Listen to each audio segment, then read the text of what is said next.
Hello future medicos, this is आके once again welcoming you to knowledge exam. आज हम class 11 NCERT biology के second chapter biological classification के part 2 पर discussion करेंगे। पार्ट 1 में हमने आर.एच. विटेकर के 5 किंगडम क्लासिफिकेशन को देखा और किंगडम मोनेरा के most important and complicated lines को समझा।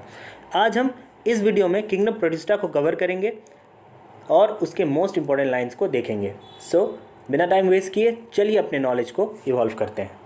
हमारी पहली लाइन है आज की, all single cell eukaryote members are primarily aquatic. तो बता दूं सबसे पहली बात कि प्रोटिस्टा के सारे मेंबर्स क्या हैं, यूकैरियोटिक हैं। इसमें भी लाइन क्या कह रही है कि जो भी सिंगल सेल यूकैरियोटिक मेंबर्स हैं वो क्या हैं, प्राइमरीली एक्वाटिक, यानी इनका ये कहाँ पर पाए जाते हैं या फिर कहाँ पर रहना पसंद करते हैं, तो पानी में। तो सिंगल सेल यूकैरियोटिक मेंबर्स जो भी होंगे प्रोटिस्टा के, वो जनरली क्या होंगे, पानी में पाए जाएंगे। ठीक है, अब बात करें प्रोटिस्टा के मेंबर्स की, तो एनसीईआरटी के अकॉर्डिंग 5 मेंबर्स को रखा गया है। किसके अंदर, प्रोटिस्टा के अंदर। इसमें से पहला है हमारा क्राइसोफाइट्स, दूसरा है डाइनोफ्लाजिलेट्स, तीसरा है यूग्लिनॉइड्स, चौथा है स्लाइमॉल्ट्स एंड पांचवा है प्रोटोजोअन्स। तो इन पांचों को हम डिटेल में देखेंगे, इनके मोस्ट इंपॉर्टेंट लाइंस को कवर करेंगे। सबसे पहले शुरू करते हैं क्राइसोफाइट से। तो पहला पॉइंट है, इसके एनवायरनमेंट की बात कर रहा है, कहाँ पर ये पाया जाता है। तो it is found in fresh as well as marine water, यानी ये जो हमारा क्राइसोफाइट्स हैं इसके मेंबर्स साफ़ पानी यानी फ्रेश वाटर में, साथ ही साथ मरीन वाटर यानी खारे पानी में पाए जाते हैं। अब इसके कौन कौन से मेंबर्स या कौन कौन से एग्जांपल्स को इसमें इंक्लूड किया गया है, वो है डायटम्स, गोल्डन एल्गी जिनको हम दूसरे नाम से जानते हैं डेस्मिड्स, और तीसरा है हमारा प्लैंकटन। तो ये तीनों एग्जाम्पल्स हमें याद रखने हैं, क्या क्या, डायटम्स, गोल्डन एल्गी या फिर प्लैंकटन। इसमें भी डायटम्स बहुत ही ज़्यादा इंपॉर्टेंट है, डायग्राम में हमें दिख रहा है, तो इसको हम क्या करेंगे, डिटेल में देखेंगे। सबसे पहला फीचर डायटम्स का जो कि इसके स्ट्रक्चर से रिलेटेड है, वो क्या है, इनका स्ट्रक्चर सोप बॉक्स लाइक होता है। कैसा, सोप बॉक्स यानी साबुन के डिब्बे जैसा। अब नॉर्मल कोई भी साबुन का डिब्बा के कितने पार्ट्स होते हैं, 2 पार्ट्स होते हैं, जिनको हम जब ओवरलैप करते हैं एक दूसरे से तो क्या हो जाते हैं, वो एक दूसरे पे वो फिट हो जाते हैं। इसी के अंदर हम अपने साबुन को सेफली रखते हैं पानी से बचाकर। तो ऐसा ही कुछ स्ट्रक्चर किसका होता है, डायटम्स का। 2 अलग अलग पार्ट्स होते हैं जो एक दूसरे के ऊपर फिट हो जाते हैं। तो पहली चीज़ हमें याद रखनी है डायटम्स में कि इनका स्ट्रक्चर कैसा होता है, सोप बॉक्स लाइक स्ट्रक्चर होता है। नेक्स्ट देखते हैं, नेक्स्ट है सिलिका डिपॉजिट्स की बात हो रही है। तो ये किससे रिलेटेड है, तो जो डायटम्स के सेल्स होते हैं उनमें क्या पाया जाता है, सिलिका के डिपॉजिट्स पाए जाते हैं। अब इस डिपॉजिशन की वजह से क्या हो जाता है, इनका सेल इनडिस्ट्रक्टिबल यानी नहीं टूटने वाला टाइप का सेल बन जाता है। अब ओवरऑल कॉन्सेप्ट क्या है, तो इस लाइन में ये कहना चाह रही है एनसीईआरटी कि ओवर द ईयर्स जब डायटम्स मर जाते हैं, ठीक है, तो ये सिलिका डिपॉजिट्स की वजह से इनके सेल क्या होते हैं, डिस्ट्रॉय नहीं हो पाते हैं। तो क्या होता है, इनका डिपोजिशन होते चले जाता है, layer by layer thousands of years लगते हैं और उनका डिपोजिशन होते होते एक नया फॉर्म आ जाता है हमारे सामने। उसे हम क्या कहते हैं, तीसरे पॉइंट में लिखा है उसे हमने, इसे कहते हैं हम डायटोमेशियस अर्थ। ठीक है, तो इंपॉर्टेंट चीज़ यहाँ पर क्या है कि डायटोमेशियस अर्थ कुछ नहीं है, ये क्या है, डायटम्स के ही डिपोजिशंस है। ठीक है, ये डिपोजिशंस कैसे अचीव हुआ, तो सिलिका डिपॉजिट्स की वजह से जो कि उनके सेल वॉल में पाया जाता है, जिसके वजह से उनका सेल इनडिस्ट्रक्टिबल हो जाता है। यहाँ पर हम डायग्राम में भी देख सकते हैं क्या, कि डायटम्स के various shapes, colours and sizes होते हैं। राउंड भी दिख रहा है हमें, इलोंगेटेड भी दिख रहा है, ठीक है, सिलिंड्रिकल, बहुत सारे शेप्स में डायटम्स पाया जाता है, बहुत सारे शेप, साइज एंड कलर में। ठीक, अब एक और 4th पॉइंट जो है, जो कि पूरे क्राइसोफाइट्स में हम डाल सकते हैं, वो क्या है, they are chief producers in the ocean. Producers यानी फोटोसिंथेटिक ऑर्गेनिजम्स। प्रोड्यूसर्स जनरली कौन होते हैं, जो फोटोसिंथेसिस कर पाते हैं। तो ओशंस में चीफ प्रोड्यूसर्स कौन है, डायटम्स हैं। यानी एक हिसाब से हम कह सकते हैं जो भी क्राइसोफाइट के मेंबर्स हैं वो क्या है, चीफ प्रोड्यूसर्स है। कहाँ पर, ओशंस में। तो हमने देखा डायटम्स को, जो कि किसका मेंबर है, क्राइसोफाइट्स का। ये बात भी हमें ध्यान रखनी है। नेक्स्ट देखते हैं, नेक्स्ट है हमारा मेंबर डाइनोफ्लाजिलेट। अब इसके भी एनवायरनमेंट की बात करते हैं, ये कहाँ पर पाया जाता है। तो पहला पॉइंट वही है, it is mostly marine and photosynthetic, यानी ये क्या है, ये टोटली क्या होता है, ज़्यादातर मराइन वाटर में पाया जाता है और ये साथ ही साथ फोटोसिंथेटिक होता है। यानी अगर क्राइसोफाइट से हम इसे कंपेयर करें तो क्राइसोफाइट्स फ्रेश वाटर और मराइन वाटर दोनों में पाया जाता है, लेकिन डाइनोफ्लाजिलेट केवल मराइन में।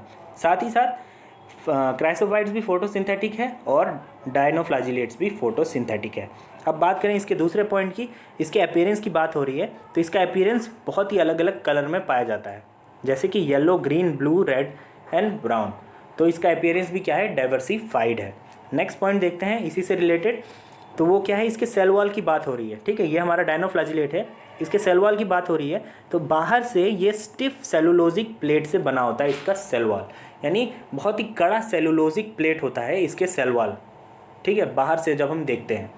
ठीक, अब नेक्स्ट पॉइंट देखते हैं, तो नेक्स्ट पॉइंट है रेड टाइड से रिलेटेड, यानी सी में जो रेड टाइड आते हैं वो कौन कॉज करता है, तो वो एक डायनोफ्लैजिलेट कॉज करता है, जिसका एग्जाम्पल एनसीईआरटी ने दिया है, क्या है, गोनियोलॉक्स। ये डायग्राम में भी क्या कौन है, ये डायग्राम में कौन है, ये रेड टाइड कॉजिंग ऑर्गेनिज्म जिसका नाम है गोनियोलॉक्स। राइट साइड में हम देख सकते हैं ये एक सी में एक रेड टाइड का फॉर्मेशन हुआ है। जनरली ये रेड टाइड्स क्या होते हैं, दूसरे ऑर्गेनिजम्स के लिए क्या होते हैं, टॉक्सिक होते हैं, और इसे कॉज कौन करता है, तो गोनियोलॉक्स, जो कि एक डायनोफ्लैजिलेट है। एक और बात अब डायनोफ्लैजिलेट से रिलेटेड इंपॉर्टेंट होती है, वो क्या है कि डायनोफ्लैजिलेट्स में 2 फ्लैजिला पाए जाते हैं, और इनका लोकेशन भी एनसीईआरटी ने दिया है, वो भी काफ़ी इंपॉर्टेंट हो जाता है, और इसे भी समझते हैं। तो पहला है कि एक फ्लैजिला इसके लॉन्गिट्यूडनली प्रेजेंट होता है। ये जो मैं दिखा रहा हूँ इसमें, ये फ्लैजिला कैसा है, लॉन्गिट्यूडनली। जैसे हम लॉन्गिट्यूड और लैटिट्यूड्स पढ़ते हैं, तो लॉन्गिट्यूड्स क्या होता है, ग्लोब में परपेंडिकुलर जो लाइंस होती हैं ऊपर से नीचे, उनको हम क्या कहते हैं, लॉन्गिट्यूड्स कहते हैं। तो वैसे ही ये वाला फ्लैजिला क्या है, ये लॉन्गिट्यूडनली प्रेजेंट होता है एक। और दूसरा क्या है, दूसरा फ्लैजिला है transversely in a furrow between the wall plates. तो ये जो वॉल के प्लेट्स दिख रहे हैं बहुत सारे, ठीक है, इसमें एक फ्लैजिला दिख रहा है अंदर की तरफ, ये ऐसे ऐसे घूम के गया है, फिर पीछे से होते हुए यहाँ से ऐसे निकला है। तो ये क्या है, ये ट्रांसवर्सली लोकेटेड है इनसाइड द फॉरो, ठीक है, बिटवीन द वॉल प्लेट्स। तो जो भी वॉल प्लेट, ये 2 वॉल प्लेट है, इन दोनों के बीच में ये दूसरा फ्लैजिला लोकेटेड है। तो दोनों फ्लैजिला अलग अलग टाइप से लोकेटेड है, एक है लॉन्गिट्यूडनली, दूसरा ट्रांसवर्सली। तो ये किसके कैरेक्टर की बात हो रही है, ये बात हो रही है डायनोफ्लैजिलेट्स की। इसमें इंपॉर्टेंट चीज़ें जो याद रखनी है, फ्लैजिला से रिलेटेड याद रखनी है हमें, और साथ ही साथ रेड टाइड को हमें ध्यान रखना है। नेक्स्ट देखते हैं, नेक्स्ट बात हो रही है यूग्लिनॉइड्स की। एनसीईआरटी की ये डायग्राम, ये कौन है, एक यूग्लिनॉइड है। ये भी कहाँ पर पाया जाता है, इसकी भी देख लेते हैं। तो ये पाया जाता है स्टैग्नेंट फ्रेश वाटर में। तो जो भी रुका हुआ है, ठीक है, जो भी रुका हुआ पानी है वहाँ पर ये पाया जाता है। वो भी कैसा पानी, खारा नहीं, फ्रेश वाटर यानी मीठा पानी। तो जो भी रुका हुआ मीठा पानी यानी फ्रेश वाटर है, वहाँ पर ये पाए जाते हैं। ठीक, अब नेक्स्ट पॉइंट देखते हैं। तो नेक्स्ट पॉइंट बता रहा है इसके सेल वॉल से रिलेटेड बात हो रही है। तो क्या है, इसमें सेल वॉल नहीं होता है, उसकी जगह पर क्या होता है, पेलिकल होता है, जो कि किससे बना होता है, it is made up of protein and is highly flexible. तो इसमें सेल वॉल की जगह पर क्या होता है, पेलिकल होता है, और वो किससे बना होता है, वो प्रोटीन से बना होता है। और वो क्या होता है, ये वाला पेलिकल जो है, ये क्या होता है, हाईली फ्लेक्सिबल होता है। अब नेक्स्ट पॉइंट देखते हैं।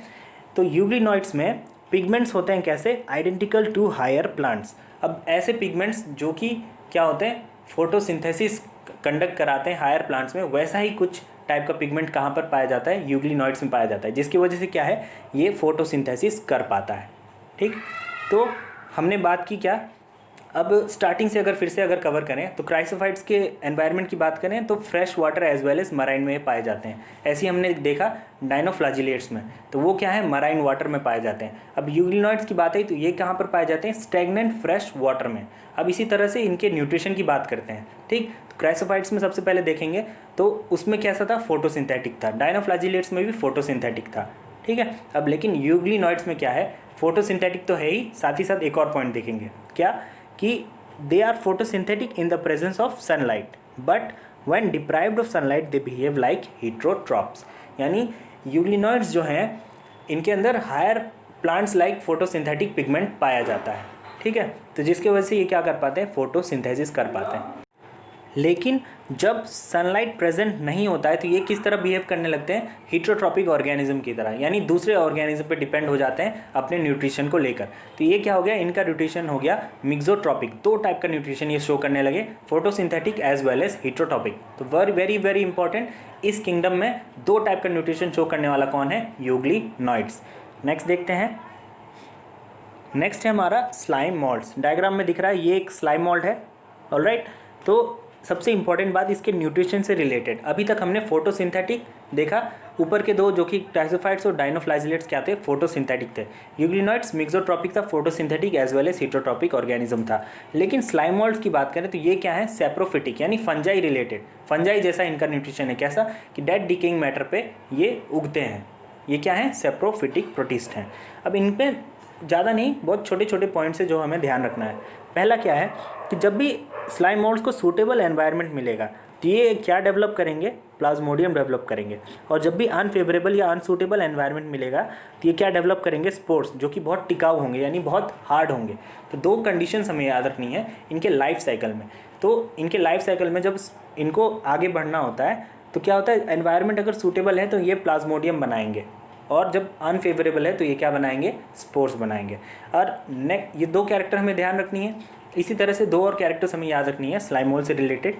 तो पहला क्या है, जो ट्रू वाल है वो कहाँ पर पाया जाता है, स्पोर्स में पाया जाता है। और इनके एडल्ट में इनका साइटोप्लाज्म नेकेड होता है। यानी स्लाइम मोल्ड्स के अंदर जब हम देखते हैं तो स्पोर के अंदर तो हम वॉल देख पा रहे हैं, लेकिन जब एडल्ट की बात करें तो वो वॉल प्रेजेंट नहीं होती और इनका साइटोप्लाज्म क्या हो जाता है, नेकेड हो जाता है। साथ ही साथ जो नेक्स्ट लाइन लिखी है कि स्लाइम मोल्ड्स क्या होते हैं, मल्टी न्यूक्लिएटेड होते हैं, यानी एक से ज़्यादा न्यूक्लियस इसमें पाया जाता है। तो ये चारों चीज़ें हमें ध्यान रखनी है, किससे रिलेटेड है, स्लाइम मोल्ड से।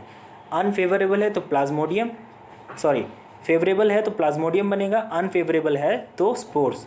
और साथ ही साथ स्पोर्स में भी क्या पाए जाएंगे, ट्रू वाल। और इनका एडल्ट लाइफ फॉर्म में साइटोप्लाज्म क्या होगा, नेकेड होगा, वहाँ पर वाल नहीं पाया जाएगा। साथ ही साथ इनमें क्या होता है, ये क्या होते हैं, मल्टी न्यूक्लिएटेड होते हैं। ऑलराइट, नेक्स्ट देखते हैं हमारा last member that is protozoan. अब प्रोटोजोन में भी चार मेंबर्स को हमें याद रखना है। सबसे पहला क्या है, एमीबा।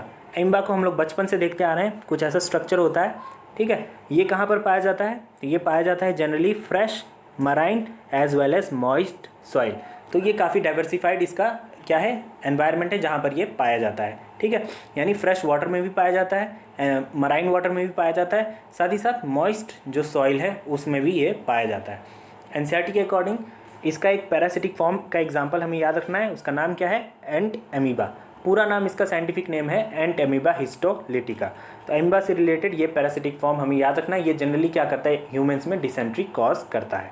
इसमें एक और लाइन एमीबा से रिलेटेड जो कि काफ़ी इंपॉर्टेंट हो जाती है, वो क्या है कि marine forms have silica shells on their surface. Silica की बात फिर से आई, ठीक है। डायटम्स में हमने सिलिका को देखा, उनके सेल वॉल पर प्रेजेंट होता था। ऐसे ही क्या है, जो भी मराइन वाटर में जो भी एमीबा पाए जाते हैं तो उनके सरफेस पे किसका डिपोजिशन होता है, सिलिका का डिपोजिशन होता है, सिलिका सेल्स प्रेजेंट होते हैं। तो दो चीज़ें हमें याद रखनी है। अगर ऐसे क्वेश्चन बनता है कि which of the following have silica depositions on their surface, तो आंसर क्या होगा, diatoms as well as marine amoeba, ठीक है। नेक्स्ट देखते हैं, नेक्स्ट है फ्लैजिलेटेड प्रोटोजोअन्स। इनका भी अब एनवायरनमेंट देखते हैं कहाँ पर ये पाए जाते हैं या फिर ये कैसे ऑर्गेनिजम्स होते हैं। तो ये होते हैं या तो फ्री लिविंग होंगे, ऐसे ही फ्री लिविंग किसी भी इंडिविजुअल ऑर्गेनिज्म की तरह होंगे, या फिर ये होंगे पैरासिटिक। ये डायग्राम में हमें दिख रहा है, ये क्या है, एग्जाम्पल है किसका, फ्लैजिलेटेड प्रोटोजोअन का। ये है कौन, ट्रिपैनोसोमा। अब बात करें तो ये ट्रिपैनोसोमा का एक इंपॉर्टेंट कैरेक्टर क्या है, ये एक डिजीज़ कॉजिंग ऑर्गेनिज्म है, पैरासिटिक है। किस पर, हम पर यानी ह्यूमंस पर। ये क्या कॉज करता है, स्लीपिंग सिकनेस। तो स्लीपिंग सिकनेस किससे रिलेटेड है, ट्रिपैनोसोमा से, जो कि क्या है, एक फ्लैजिलेटेड प्रोटिस्ट है, ठीक है। नेक्स्ट देखते हैं सीलिएटेड प्रोटोजोअन। अब ये क्या होते हैं, तो ये क्या होते हैं, जनरली पानी में पाए जाते हैं, यानी एक्वाटिक, यानी कोई भी पानी में ये पाए जाएंगे, ठीक है। और ये क्या होंगे, इनमें बहुत सारी सीलियाज होंगी। सीलिया और फ्लैजिला के डिफरेंस भी हम किसी नेक्स्ट वीडियो में कवर करेंगे, जो मैं एनसीईआरटी बायोलॉजी डिकोडेड को कवर प्लेलिस्ट मैंने बनाई है, उसमें किसी दिन मैं इसको लाऊंगा, जिसमें हम एक्सप्लेन करेंगे कि एक सीलिया और फ्लैजिला में क्या डिफरेंस होता है। अभी के लिए हम ये याद रखेंगे, फ्लैजिला क्या होते हैं, लंबे होते हैं, और सीलिया बहुत ही हेयर लाइक स्ट्रक्चर्स होते हैं, छोटे छोटे होते हैं, ठीक है। तो सीलिएटेड प्रोटोजोअन्स में ये क्या होते हैं, जनरली एक्वाटिक होते हैं, and they have a cavity, जिसको हम क्या कहते हैं, gullet, that opens to the outside of the cell surface. खास इंपॉर्टेंट नहीं है, इसमें इंपॉर्टेंट चीज़ एक ही है, इसका एग्जाम्पल। तो सीलिएटेड प्रोटोजोअन का एग्जाम्पल कौन है, पैरामीशियम। ये चप्पल जैसा कुछ दिख रहा है, ये क्या है, एक पैरामीशियम है। नेक्स्ट देखते हैं, जो कि हमारा लास्ट प्रोटोजोन है, डेट इज स्पोरोजोन। अब इसमें क्या होता है, this include diverse organism that have an infectious spore like stage in their life cycle. यानी ये ऐसे ऑर्गेनिजम्स होते हैं जिनको इसमें इंक्लूड किया गया है जिसमें क्या होते हैं, इन्फेक्शन कॉजिंग स्पोर्स होते हैं प्रेजेंट उनके पूरे लाइफ साइकिल में। यानी उनका जो पूरा लाइफ साइकिल होता है, ठीक है, छोटे से ये पूरा बड़े होते हैं रिप्रोड्यूस करते हुए गैमेट्स के थ्रू, जो भी पूरा लाइफ साइकिल का कॉन्स्टिट्यूएंट होता है, उस लाइफ साइकिल में एक हिस्सा होता है किसका, स्पोर्स का, ठीक। और ये ऐसे वैसे स्पोर्स नहीं होते हैं, ये क्या करते हैं, इन्फेक्शंस डिजीज़ कॉज करते हैं दूसरे ऑर्गेनिजम्स में। ऐसे ही ह्यूमंस में एग्जांपल लेंगे, ह्यूमंस में सबसे खतरनाक स्पोर इसका कौन सा है, वो है प्लाज्मोडियम। अब ये क्या है, एक मलेरियल पैरासाइट है जिसकी वजह से क्या होता है, इंसान के अंदर मलेरिया होता है, ठीक है। तो हमें याद रखना है क्या कि स्पोरोजोन में सबसे इंपॉर्टेंट एग्जांपल क्या है, प्लाज्मोडियम क्या है, जो कि एक मलेरियल पैरासाइट है। इसको भी मैं अपने एनसीईआरटी बायोलॉजी डिकोडेड में एक दिन कवर करूंगा, जिसमें दिखाऊंगा कि ये प्लाज्मोडियम कैसे ट्रांसफ़र होता है मॉस्किटो के थ्रू और हमारे अंदर ये मलेरिया कॉज करता है। सो ट्यून इन करते रहेगा उस प्लेलिस्ट में। Alright, so this was all, यानी प्रोटोजोन के साथ ही हमने सारे के सारे मेंबर्स को कवर कर लिया, किसके, प्रोटिस्ट के। यानी स्टार्टिंग से हमने देखा किसकी बात की, हमने क्राइसोफाइट्स की बात की, फिर डाइनोफ्लाजिलेट्स, फिर euglenoids, then slime moulds and ultimately protozoans. तो इसमें इंपॉर्टेंट चीज़ें क्या हैं, जितनी भी लाइंस हमने इस पूरे वीडियो में कवर की हैं ये बहुत ही ज़्यादा इंपॉर्टेंट हो जाती हैं, और एग्जाम पॉइंट ऑफ व्यू से जब ये लाइंस उठ के आती हैं, ठीक है, तो क्या होता है, कन्फ्यूजन्स रहता है माइंड में कि ये लाइन तो हमने पढ़ा है, लेकिन क्या होता है, थोड़ा सा कन्फ्यूजन रहता है जिसकी वजह से हमारा क्वेश्चन क्या हो जाता है, गलत हो जाता है। तो इन लाइंस को हमें क्या होता है, अपने जहन में उतारना है, एग्जैक्टली डिट्टो ये लाइंस को उतारना है समझते हुए, ठीक। तो इससे क्या होगा, हमारे नीट का जो एस्पिरेशंस है डॉक्टर बनने का, वो क्या होगा, काफ़ी आसान हो जाएगा और हम 360 में से काफ़ी अच्छा स्कोर कर पाएंगे बायोलॉजी के सेक्शन में। Alright, so this was all for today in this video. This was RK signing off from the knowledge exam team. Thanks for watching.